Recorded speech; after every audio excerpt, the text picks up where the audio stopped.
This is the Male Rights Activist Podcast, episode 136, where we focus on relationships, sports, and pop culture from a man's point of view. First of all, we want to thank our listeners, our new ones, our OGs. Thank you for hanging with the fellas. What up? On today's show, we have your Coming to America review. Kyle, I want to say it was an assault on my childhood. And what's next? Too Short taking up for women? Funny you say that. Too Short speaks up for Lori Harvey. No! Lamar Odom looks back on his days as a Kardashian, and we have another Dear Erby from our girl Esmeralda, who says she has seen the thing that caused her to let go of her baby daddy. All that and more right now.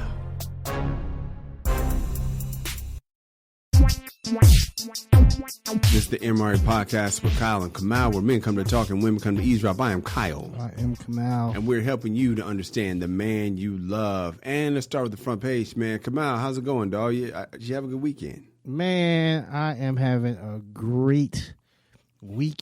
Man, I've been making... Where's this positive dude, man? Where's Kamal?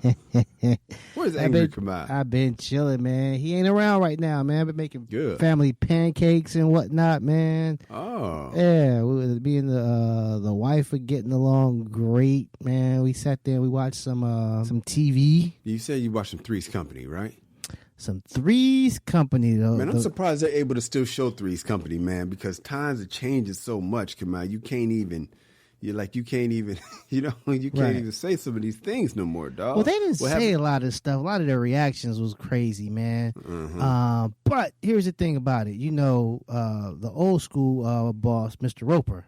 Oh, yeah. Now, he was before Furley, right? Yeah, he's before Mr. Furley. Okay. And he never wanted to smash his wife, and she was always trying to get him and making jokes about his libido and how just cold he was. Mm-hmm. And, keeping it real, he never wanted to smash Helen. I'm like, damn. I always wondered that why. Right, like, exactly. Man, come on, man.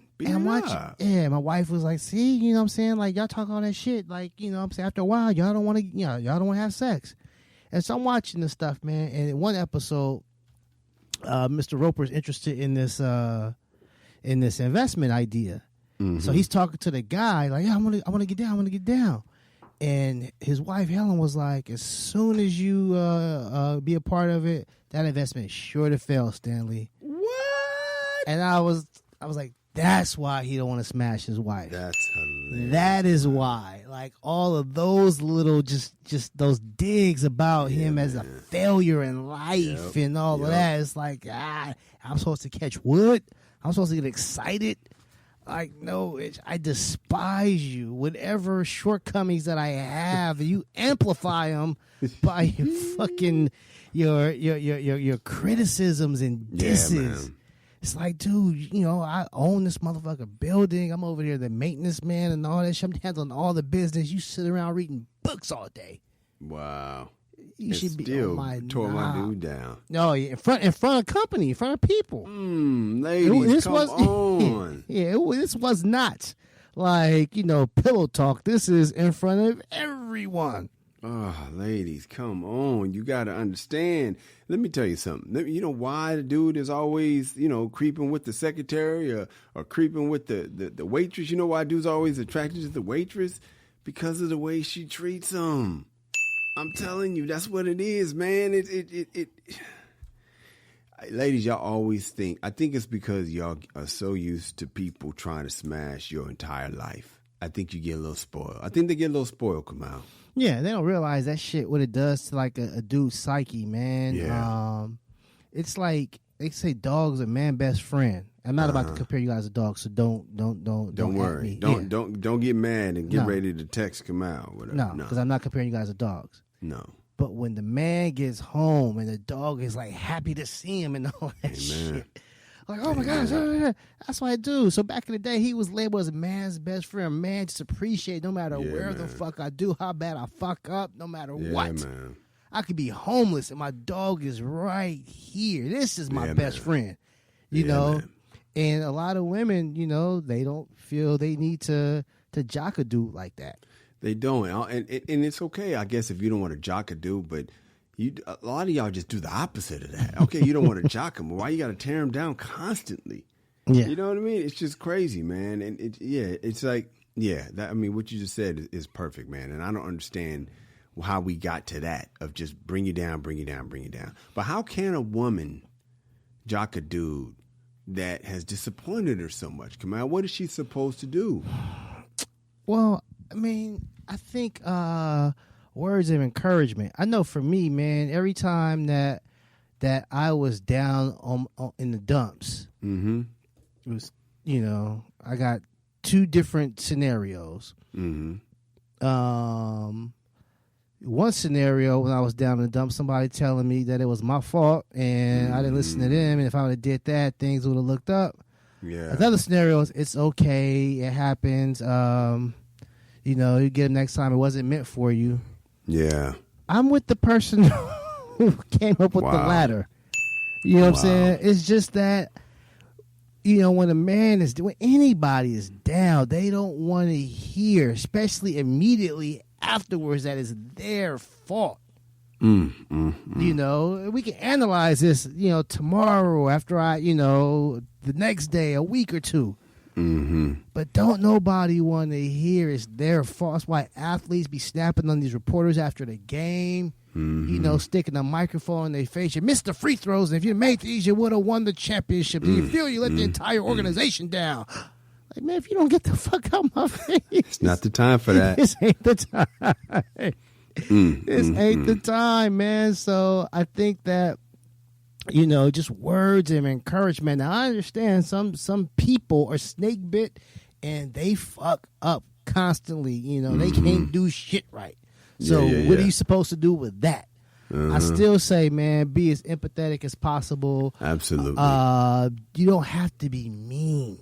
Don't be mean. Yeah, you don't have to be mean about this shit, man. You can express disappointment. You can give him criticism. You can explain where he went wrong. He was supposed to make it right when he went left. But you don't have to be mean about it. And I'll say this last thing so I can get off the subject. Know your guy. Know him. Know what motivates him. Know what he can take. It's like on some coach shit, man. You can't just yell at everybody. Everybody can't take it.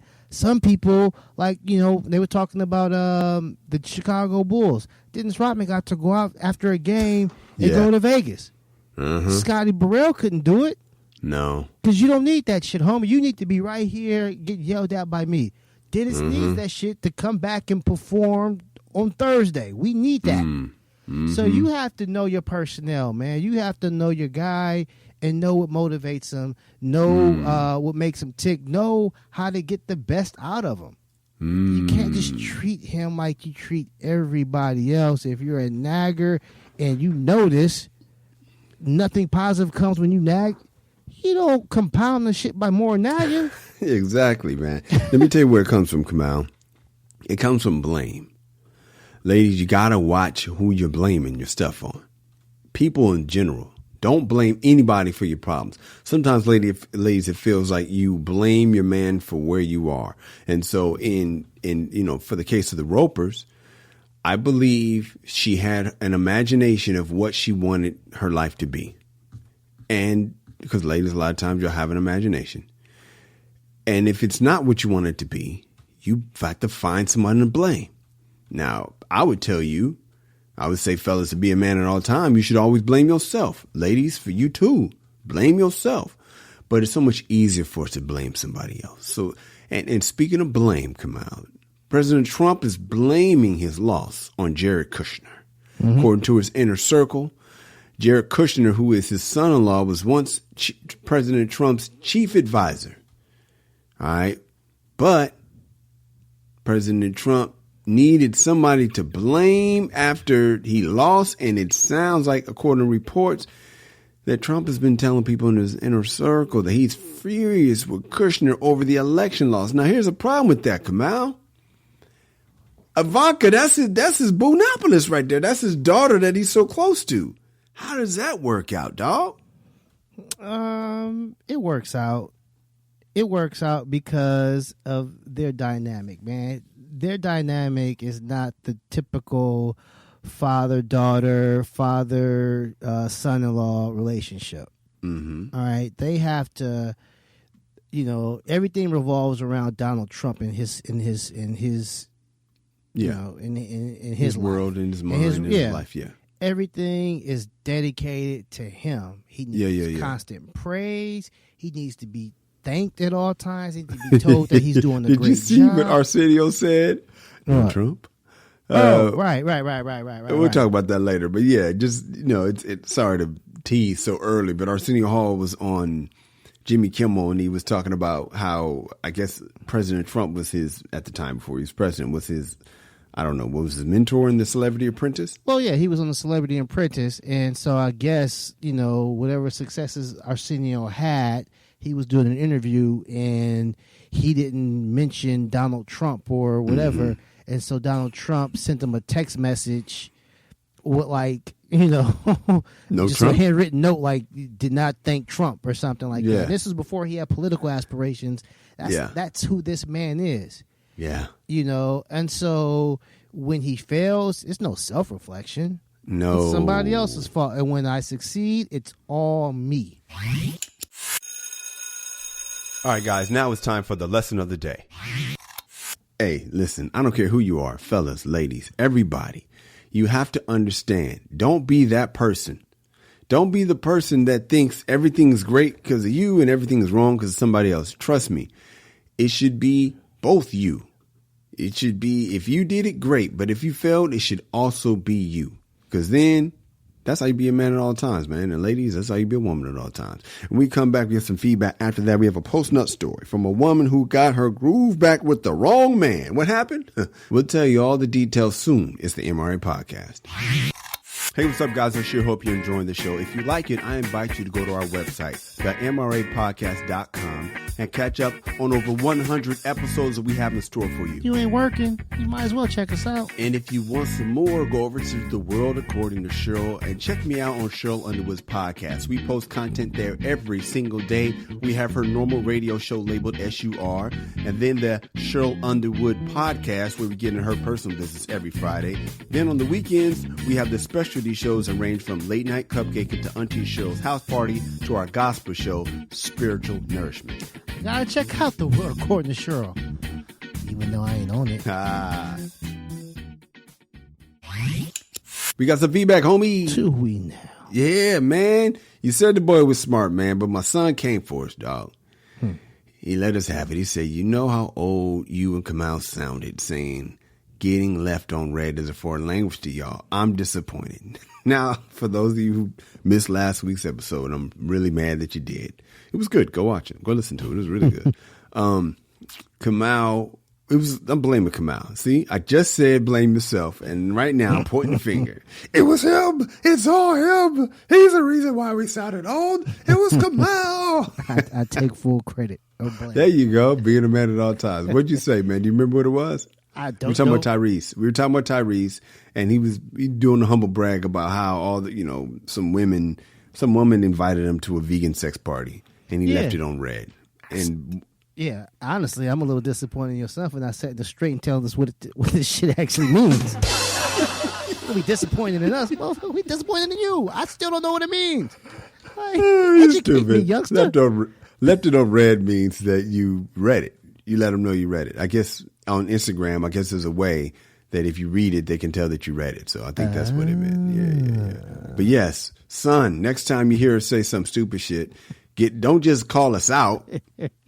Give us the answer, man. Come on, man. Anyway, Tony Harris, she responded when we asked about people watching Malcolm and Marie. She said, I turned it off as quickly as I turned it on. I wasn't ready. I'll try again later. Maybe.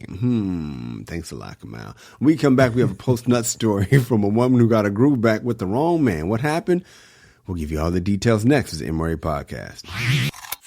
According to Webster's dictionary, being in post-nut mode is when you have a clear mind and you can make sound decisions as if you just busted a nut. Yeah, I don't know if Webster actually said that. No, he didn't. But our listener, Big Easy Q, told us all about it and we can relate. Women, men. So listen, if you have a story, a when you did something foolish. In prenup mode. Yeah, something really dumb. Maybe it was top grime, especially something in prenup mode you don't want nobody to know about. Hit us up and we'll tell the world. We can all laugh at your expense and hopefully you'll learn from your mistakes. Aristotle once said, the results of prenup mode is the best teacher.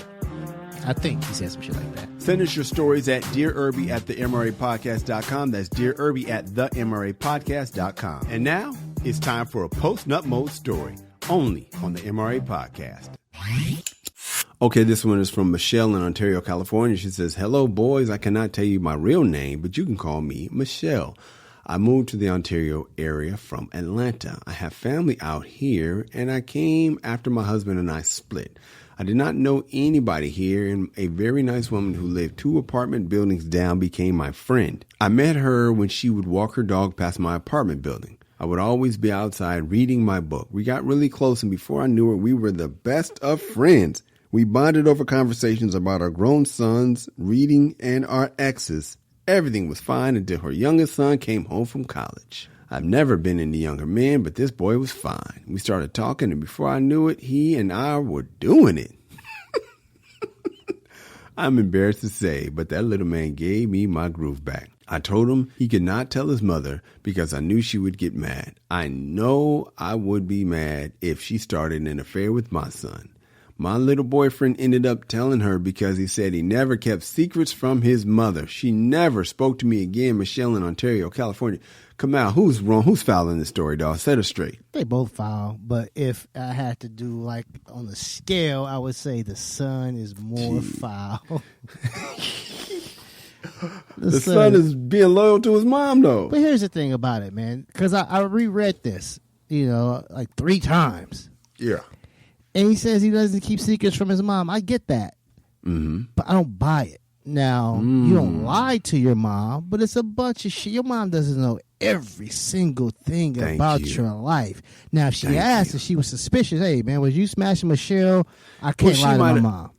She might have honestly come out. Why would he just bring it up on the real? That's my point. It's like, I don't keep secrets from my mom. Like, what? Like I said, if she was suspicious. I think she had to be suspicious only because, man, I never met a man. But there's some new young men out there come out. I don't know this new generation, man. I'm telling you, I'm learning a lot about this new generation, man. They different, man.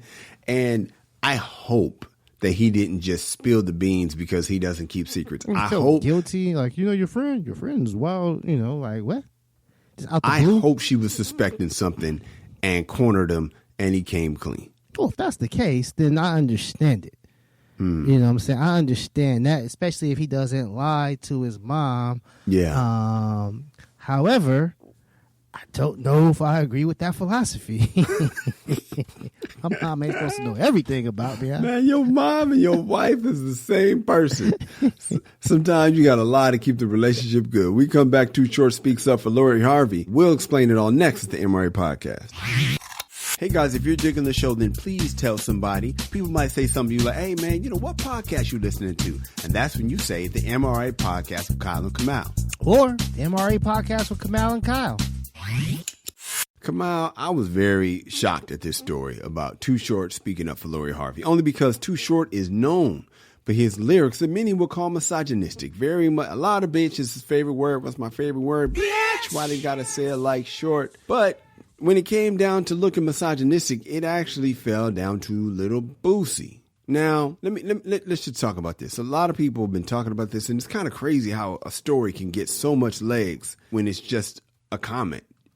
People say stuff on podcasts all the time. They say stuff on Vlad all the time. They say flagrant shit. But this right here, man, for some reason got a lot of traction. So basically, Vlad and Lil Boosie was talking about Lori Harvey getting with Michael B. Jordan. And he kind of inferred that Michael B. Jordan is a lame. He was saying something like, she ain't gonna get no G, basically, something like that. She ain't gonna get a lame. And then Vlad was trying to defend, like, what you call Michael B. Jordan lame? Like, and Boosie wasn't trying to say it, but it looked like he was saying it. So then he said, I think we need to stop giving the woman the power with the situations like this. We got to start giving the bachelors, the men who are running through a beautiful woman like this, the credit, who not housing her, running through her. And the internet, it's still going. So Lil Boosie came back. He had to, because he knows the internet been coming for him. They've been very upset about that. And Boosie said, I wake up to all these Lori Harvey fans on my ass talking about I'm hating on Lori. Why would I want to hate on Lori? I just say y'all got it fucked up saying that's goals. If you saying that's goals, that means you want your daughter to fuck 7 or 8 or 9 ass niggas in a couple months. In the industry, y'all salute this woman who get passed around, but y'all dog the woman who stick by the nigga. Y'all dog the real bitches who stick by they nigga, but y'all salute the bitch who go from hand to hand. The world is fucked up. Man, there's so much of that. Before we get to what Too Short said, let's break this down. First of all, is Boosie hating on Lori Harvey? No, I don't think so. I think he's got different perspective. I think he's got different, I'm gonna call it morals. Yeah, but I don't get my guidance from Boosie. You don't. Wait a minute. You don't go to the church of Boosie? Man, let me tell you something, man. Boosie has been on record. He has admitted this. I think his son was 13 or 14, where he hired a grown woman to perform oral sex on him, so he wouldn't be like gay or whatever. Like, he thought that was some man shit, and I was like, that was the most ignorant shit I've ever heard. This is crazy, in my life. man. This is what I hate, man. We get lumped into this shit. You know what I mean? When people hear us for the MRA podcast, they assume that that's where we go. That is the far whatever, left or right. That is the extremist. He is an extremist.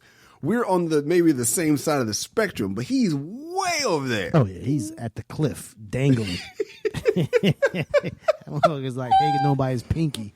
Man, we ride for the dudes, man, but this dude is tripping. I need it to be official, man. Boosie, what in the entire hell, bruh? That's bullshit. Yeah. So I don't agree. I think he is hating on Lori when he says it, because if you listen to the original clip, which I know you have because you sent it to me originally, he is basically saying her value has been tainted because of her resume. So that is hating on her. I ain't saying he's right or wrong, but I think it is hating. Well, the reason why I don't think it's hating is that's a perspective. I think he would say that to anybody. He's not basically just, Lori. It's like, hey, man, he don't want. Yeah, that ain't cool. All right, so let's get what Short Dog said. He said, I think if you're like a ball player and your kid grows up around that environment, maybe that kid might grow up to like ball players. I don't know. If you raise a kid around the entertainment industry, that's usually what happens to be appealing to them. It has a lot to do with who you are as a person. So maybe she's a really great person to be with. Maybe she's really smart or a fun lover. Something about her that's amazing that makes all these guys make her their girlfriend. If you're man enough to finally go, that's the part that really took me aback. If you're man enough to finally go, I want to keep her.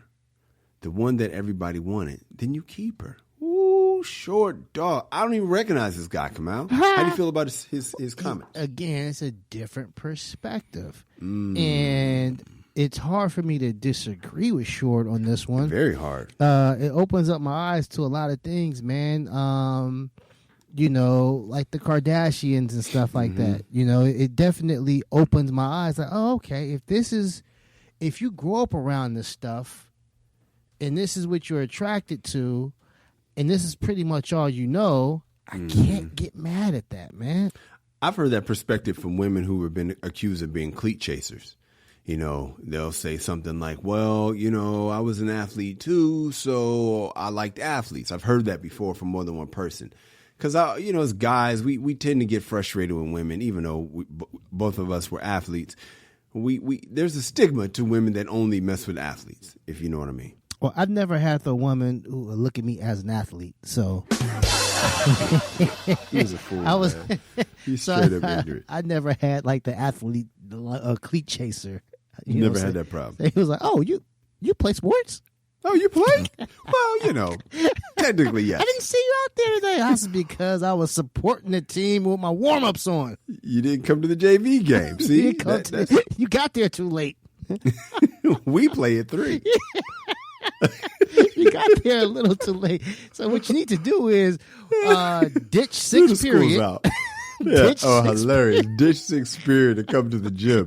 You'll see me. I was balling. I was starting. Yeah, I'm a senior. But I was. I just want to say this before we move on to the next thing, man. If you're man enough to go, I want to keep her. Now, growing up, man, Rialto, California, man, it's funny, man. We grew up in a different time, and the rules are changing. That's why it's really hard, man, because we grew up in a gangster rap era, and there was a different set of rules.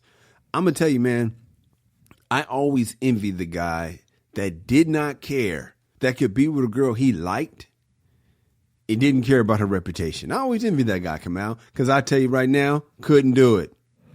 No. Would have been too embarrassed. No, exactly. And that's, I'm really, really shallow in that regard. In that regard, man, it's like, Yes. it's certain, I feel like if I'm out in public and somebody has, has had a lot of experience, in school, I would think people are like laughing at me. Yeah, and it's carried over to my adult life where I know nobody knows her. But I'm thinking, what the fuck y'all laughing at? You know what I'm saying? I know nobody out here know her. It's a hang up, man. Honestly, it's hanging out with the wrong guys and dudes bagging on people and dudes and shit like that. So honestly, you say it's a different time. It's the way we were raised, not necessarily our parents the way we were raised. The streets, but our peers, the streets, man. So I know, man. Let's talk about when we come back, man. It's been 24 years since the Notorious B.I.G. passed away. We'll get into that Netflix Biggie documentary, and after that, we got to talk about Coming to the #2 America, the sequel. Stay with us. It's the MRA Podcast. Hey guys and gals, if you're enjoying the show, let someone know. Whatever app you're listening on, please subscribe, give us 5 stars, and leave a positive comment. So why wouldn't you give us 5 stars and a positive comment? We're great. Yes, we are. This helps our placement so that other people can enjoy the show as well. And why wouldn't they? We're great. Come out March 9th, marked the 24-year anniversary of the passing of the Notorious B.I.G. Do you remember that day? Yeah, definitely. What happened? Do you remember where you were and all that stuff? Either we were going out or we were in the house, but I remember we got the news and one of my buddies started laughing. He was from Oakland. Mm-hmm.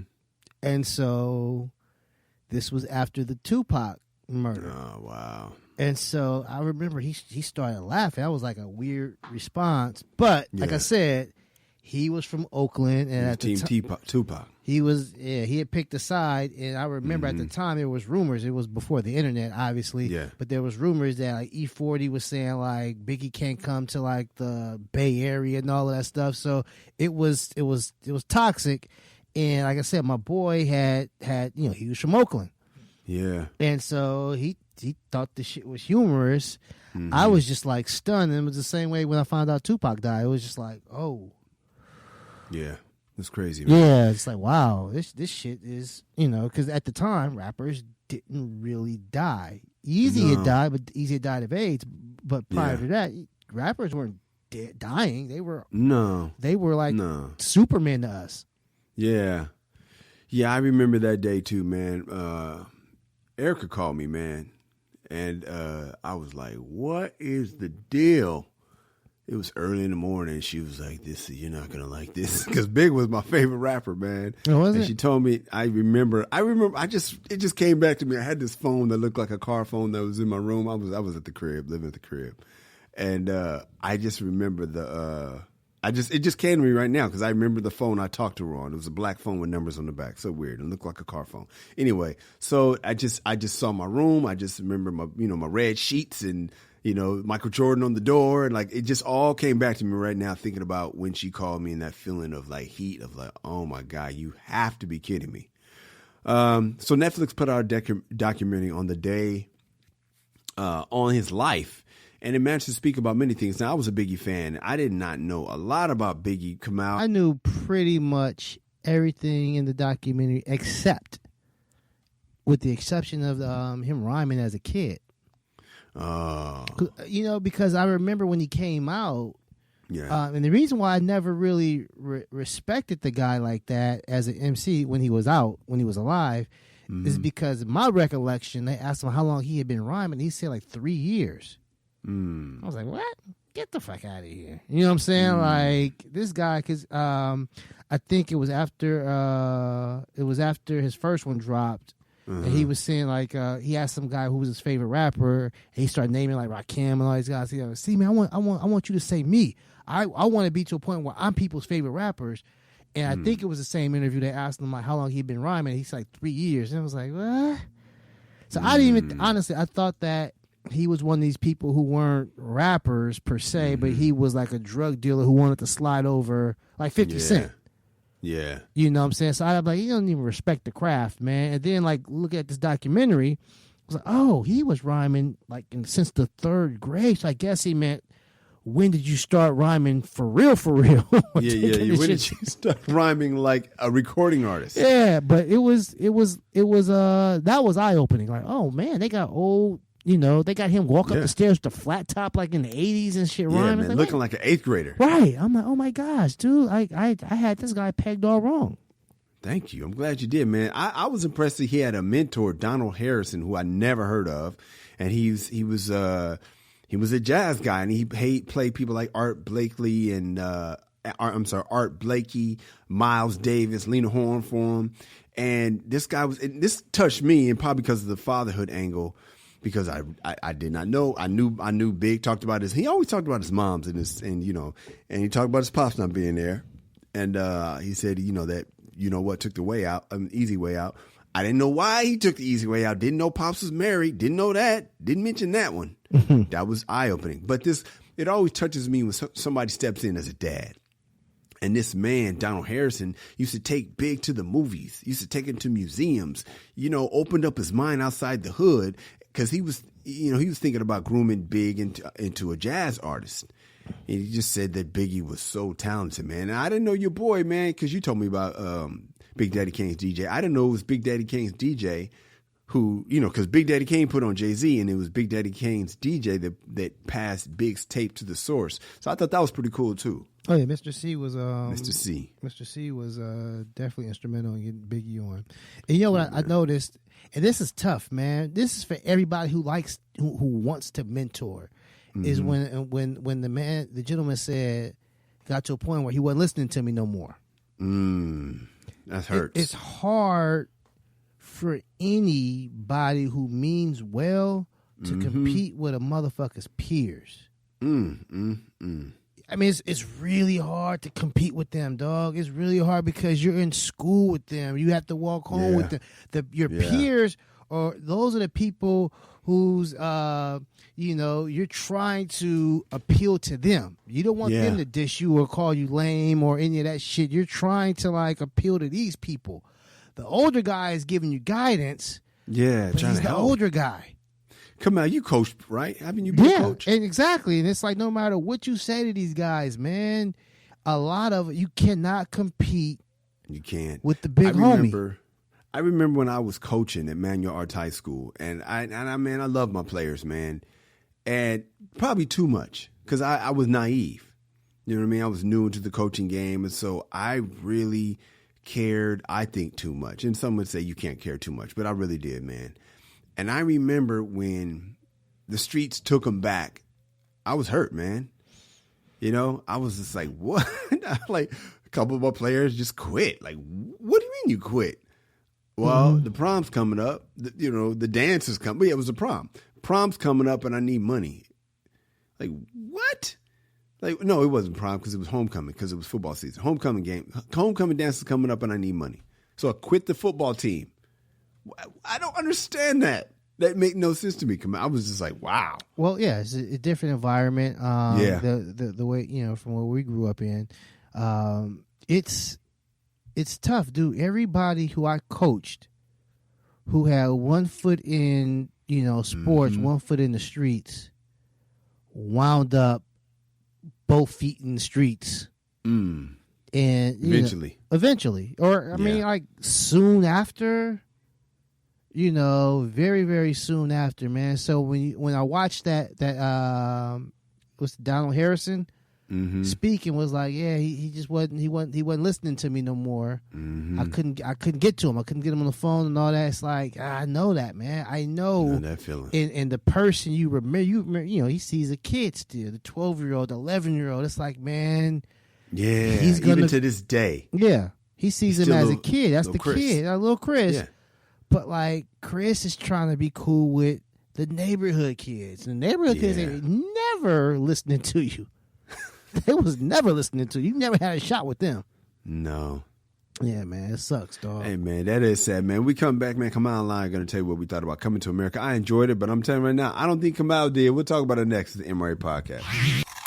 You listen to us, but Kamau and I want you to know that we listen to you, too. Even if we don't always respond to your tweets in a timely manner. I love how you said we, man. So if you have some feedback, maybe you agree. Maybe you disagree. Or maybe you just want to tell us how much you love the show, or that you want to testify about how we specifically helped you out. Or maybe you just want to tell Kamau how he was right or wrong. But mostly right. Whatever you want to tell us, hit us on our social. I'm at Kyle Erby. I'm at Angry Kamau. Hit us up and you just might hear your comment on the air. Promise. We'll be gentle. Kamau Coming to America, which is the sequel. Shouldn't have been called Coming to Africa. Was it came out, man. Let me tell you something how I felt about it. I enjoyed it. I enjoyed it like a reunion. It felt like when you talked about getting the gang back together, Kamau. Mm-hmm. It felt like seeing some old friends, getting a hug from the old homies, seeing all those characters come back felt so good to see. Now, storyline and all this stuff and jokes and humor, I felt like Eddie Murphy looked rusty, man. And it hurt to see him rusty. It hurt to see Ed out of shape physically, and he seemed out of shape, both acting wise and physically. And I was just like, what in the hell? And I just feel like he's proved his point. It's hard. You know, they say in boxing, it's really hard to box. It's hard to get out of bed at 5 a.m. when you're sleeping on satin sheets. And so I feel like Ed's been sleeping in satin sheets for so long. He killed it so hard. It's really hard to come out of retirement when there's not that drive of I'm going to be broke or whatever it is. It's really hard without that drive. And it's just like, let's see if I still got it. Yeah, that's a little bit of a drive. And he's been working hard. He's getting back in shape, acting wise and comedically. But it wasn't, I felt like the movie was unnecessary. I enjoyed it, but after it was done, I didn't get that feeling like after Shrek 2 when I was like, oh, that shit was tight. It was just like, oh, that was fun. That was cute. I liked Coming to America. It was cute. That was the best sequel you can reference. What, Shrek 2? Shrek 2. Oh, you said of all the goddamn sequels of Shrek 2? Because I know, the Shrek 2 was the shit. The Weekend at Bernie's 2, man. I mean... You know, like Back to the Future 2. You had to have it, but they left one in a cliffhanger. I'm trying to think of great sequels. I guess Godfather 2. I don't know. But that was the first one that came to my head. Anyway, man, Kamau, how'd you feel about the movie? Thought it was trash. Trash? Thought it was garbage, man. Damn, man. I think that's harsh, bro. Yeah. No. Holla at me, man. Well, here's the thing about it, man. He said, no, it's not harsh. That's Actually accurate. How did your wife like it? Did she like it? No. No? No, she didn't like it either. The thing about it is, honestly, man, it's not a funny movie. It's got some characters who are funny, but it lacks the humor of the first film. And when I mean humor, I'm talking about like the movie itself, the Soul Glow commercial. You know, just the introduction of McDowell's itself was funny. You know, the town people stole his shit and was on skateboards with gold on and stuff like that. The guy tried to sell him his gold shit back to him. The people of Queens were funny. Yeah. You know, the city itself, you know, the fucked up apartment, the landlord, the residue motherfucker, the guy fell down the stairs and all. And then farted. Yeah. All of that shit. It was a funnier movie. And then you had Eddie and Arsenio doing their thing. Peak. Yeah, doing their thing. This one, you just have Eddie and Arsenio and Leslie doing their thing. Leslie did her thing. Leslie, to me, is the funniest part of the movie. Yeah. Leslie's trying. Yeah, she's trying. Yeah, Leslie. But that's what I'm saying, because she's not on yet. She did Saturday Night Live. She did Ghostbusters. She's doing that supermarket, but you could tell she wants to get to that next Kevin Hart level. Leslie did her part. I think, Tracy Morgan, if you've seen Tracy Morgan, you've seen them all. I don't think this is one of his strongest performances. Nah. I just don't think that I think it was a bad movie. And then, like, to top it off, the director is like, the first one had a comedy director. John Landis did the Blues Brothers, Trading Places, and he did these movies that were he was a comedy director, and Craig Brewer did Hustle and Flow and Black Snake Moan, and it's like, dude, you don't even do comedy. So of course this was a drama with some humor. Like, he directed the Dolomite movie. It was a drama with some humor. But he's not going to offer any suggestions on how to make a scene funny or anything like that. He's going to rely on the people. And if the people are rusty, like you said, it's going to be a rusty movie. Kyle, I'm mad at myself. Why? Why? Because, damn it, I have not worked hard enough to put myself in the position to have been an option to direct this goddamn movie. I was supposed to direct this movie, Kyle. I was supposed to direct my heroes in one of the greatest comedic masterpiece, a sequel to one of the greatest comedic masterpieces of all time. I love that movie. I know the movie at the back of my head. I know why it's funny, And so it's like, dude, this is one of those things where it's like, this is my bad. You know what I'm saying? This is my bad. Talk about being a man at all times, Kamal. Yeah. We come back to it again. We're back to you blaming yourself for something that absolutely isn't your bad. You see how masculine that is? I know we talk about toxic masculinity and masculine is a bad word now, but you see how masculine my homie is? He just blamed himself that this movie wasn't good. Because honestly, man, this is what I wanted to do. I wanted to write for Eddie Murphy. I wanted to put Eddie in the movie. I wanted to, what I'm saying? I wanted to this is my hero. You know what I'm saying? To me, this is the funniest guy who's ever walked the planet. And to see him just, making weird faces and it's like, Ed, what have they done to you, man? I remember, Kyle, in like the late 80s, Curtis Blow had, tried to make a comeback. There's a video of Curtis Blow with acid wash jeans on and like a hat to the side. He's dancing with like some hip hop dancers trying to rap. Yeah. It's like, who the fuck?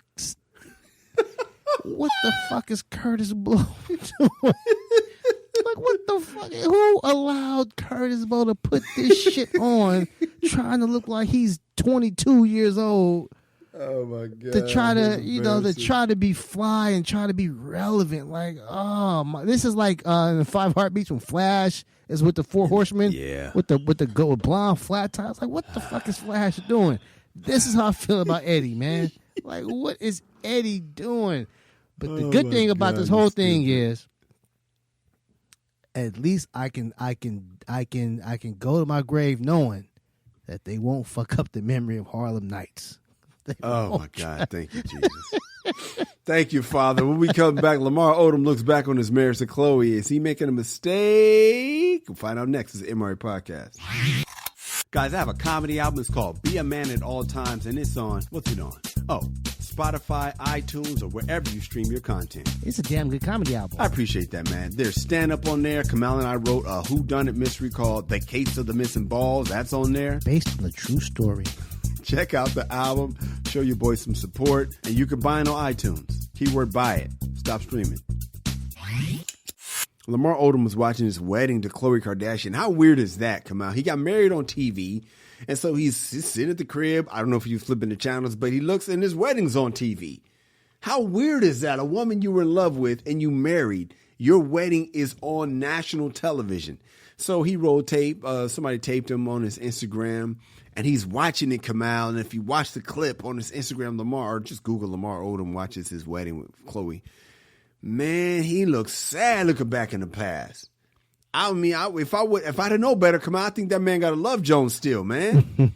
And he looked back and he was just talking about how grateful he was for the Kardashian family for crossing him over, which I hated that he used that word. And he wished his ex the best, but he looks stunned. Kamal, how was your take on this clip?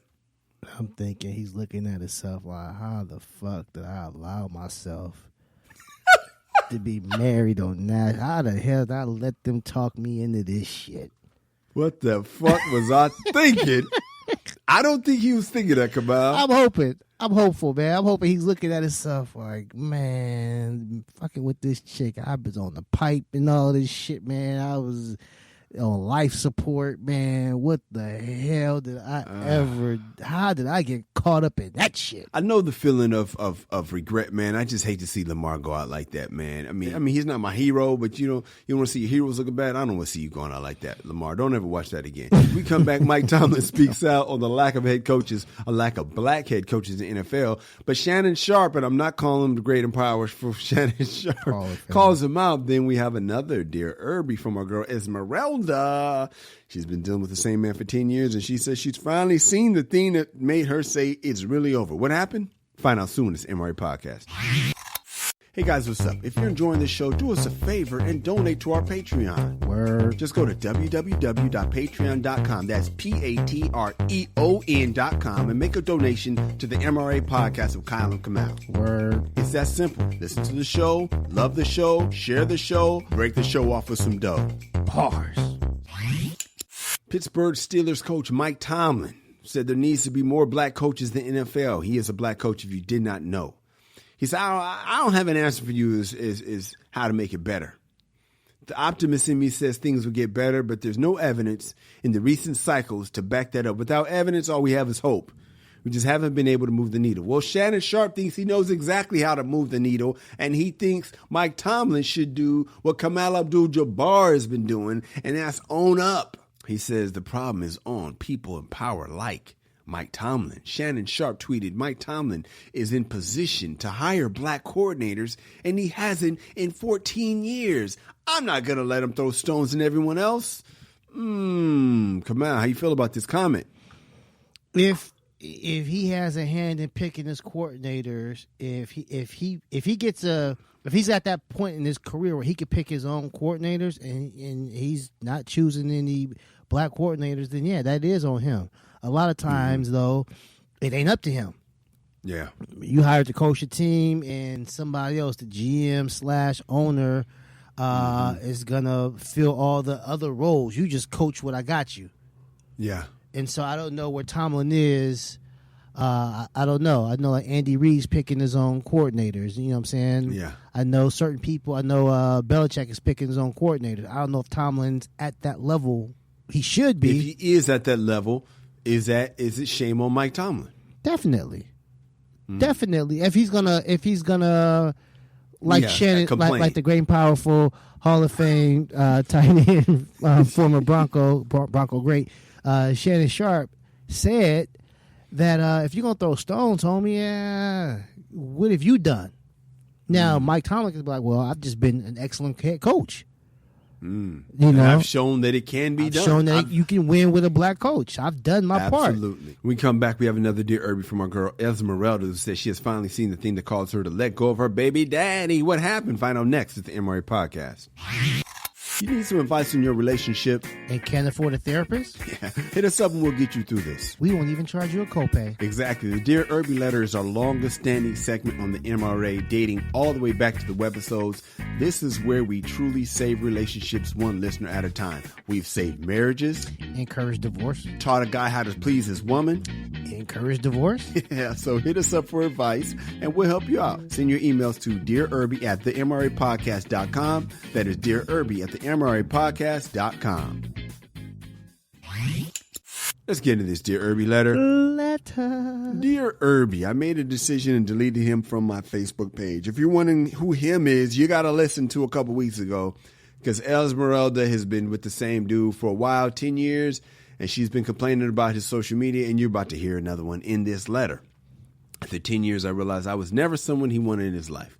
He didn't come through as he said he was for Valentine's Day. He has been the same for 10 years, Wow. She never received a birthday gift or celebration. Kamal, ain't no fucking way I'd make 10 years with that shit. No. Never received a birthday gift. Esmeralda, come on, girl. What the hell? Nor Mother's Day, nor Christmas. Kamal, you're not even that bad, are you? No, not even close. Cool. Nor our anniversary, nor our daughter's Christmas, nor daughter's birthday. God, dog, man. Yeah, but this guy gives me hope that I can probably get away with some of this shit. Yeah, for real, man. We got to step our game down. I know, And right? now, again in 2021, it's about to be the same. I don't have another 10 years to get someone that is chasing other women. That to me, I don't see why that's the problem. All right, it's not my turn. All right. He did the same thing for Super Bowl. He is never there for me, but he wanted to come for his birthday. Come on, that is hysterical. This motherfucker ain't giving shit and want to show up on birthday. That is funny. Oh, my God. He is very quick to like other women's posts and pictures, but he won't like anything on my page.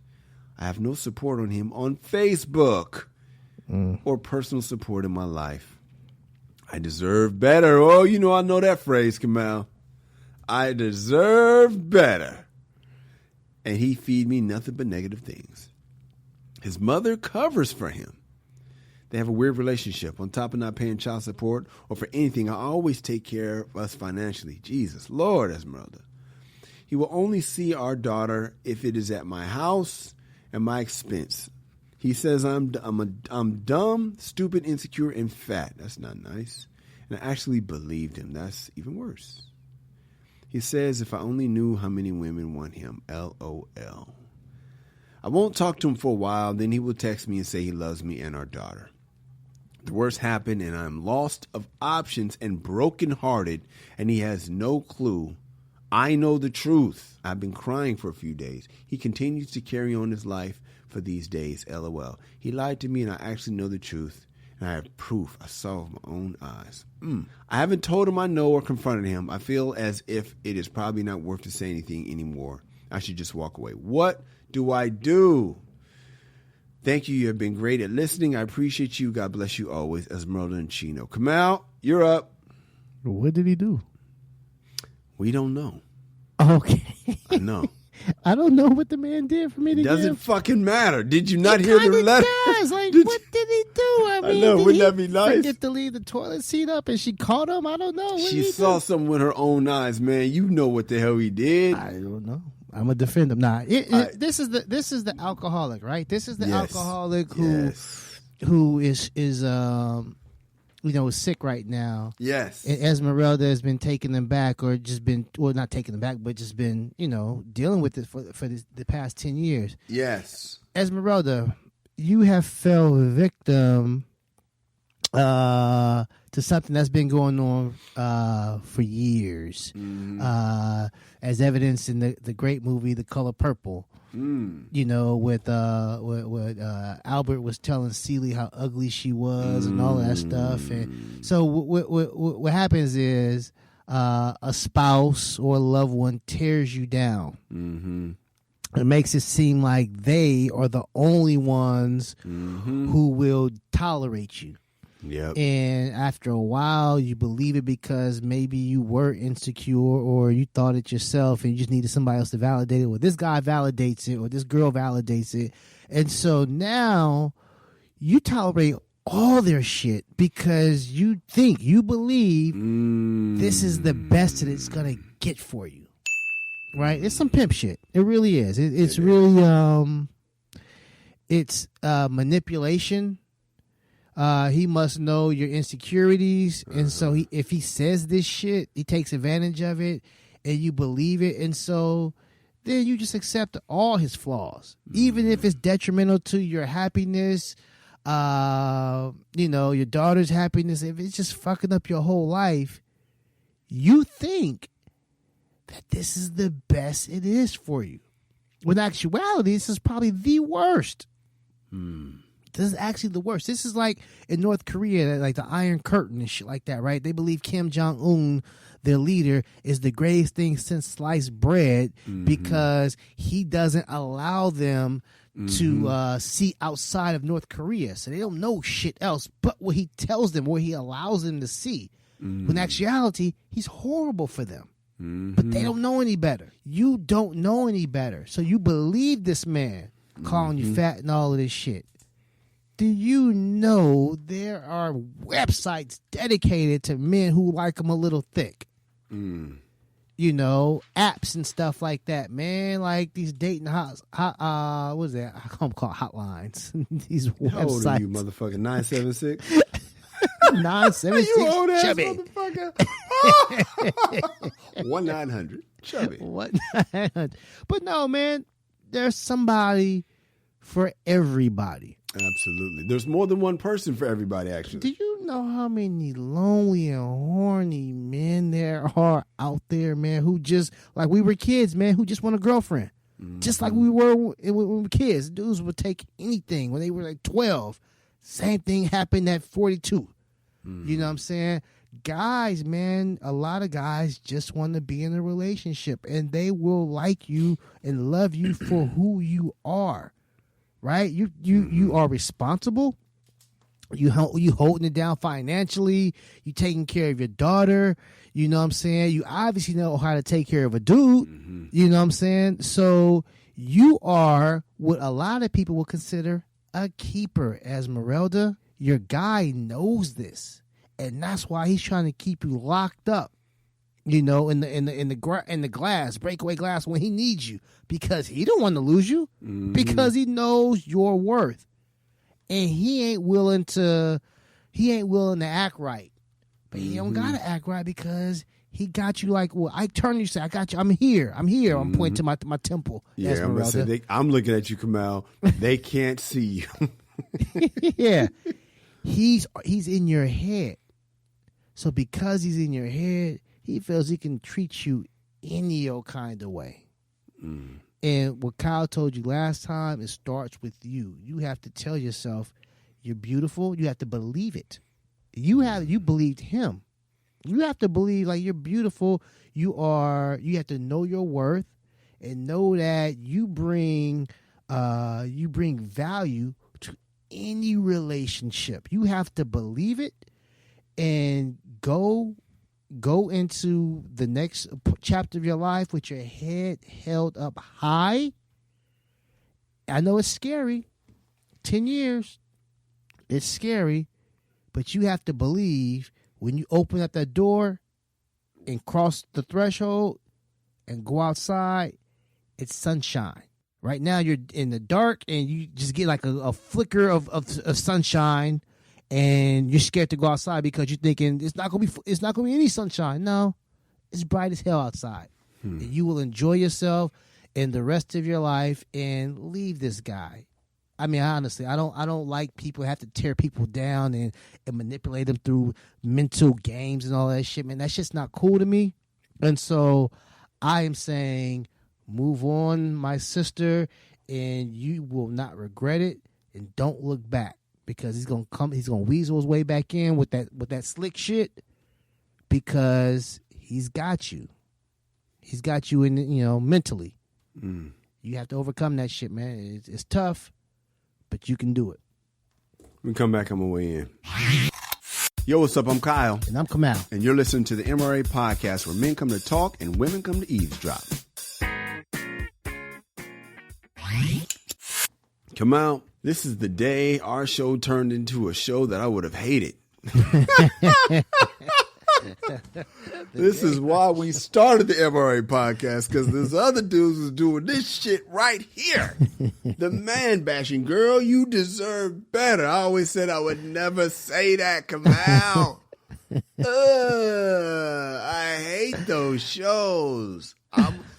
On this day, we talked about Too Short defending the lady over the gangster. What is the world coming to?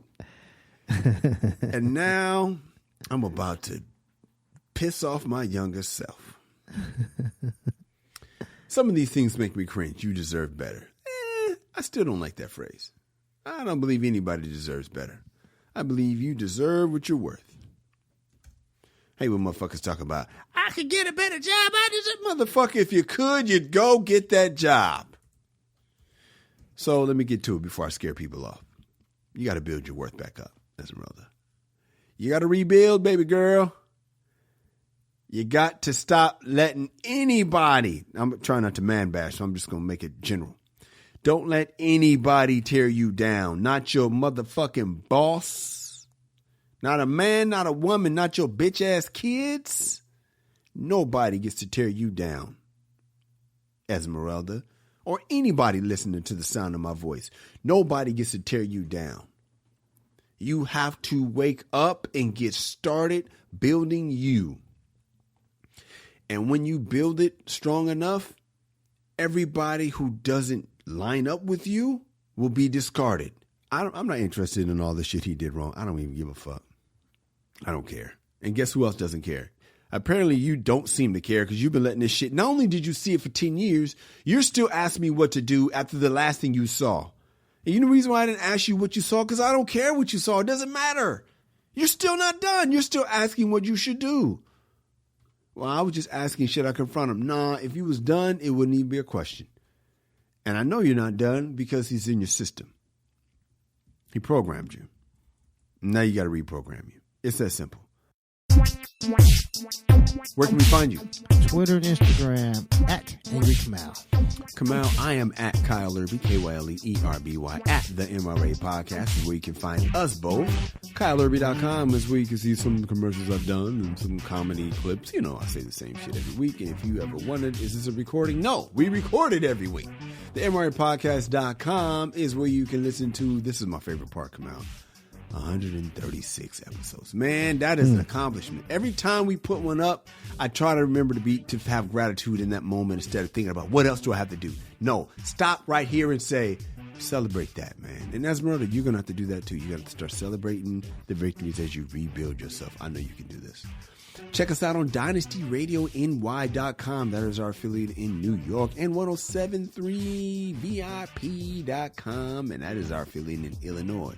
We coming for him, come on. We growing, my dude. Yes, sir. Ladies, we love you. Fellas, be a man at all times. Deuces. MRA.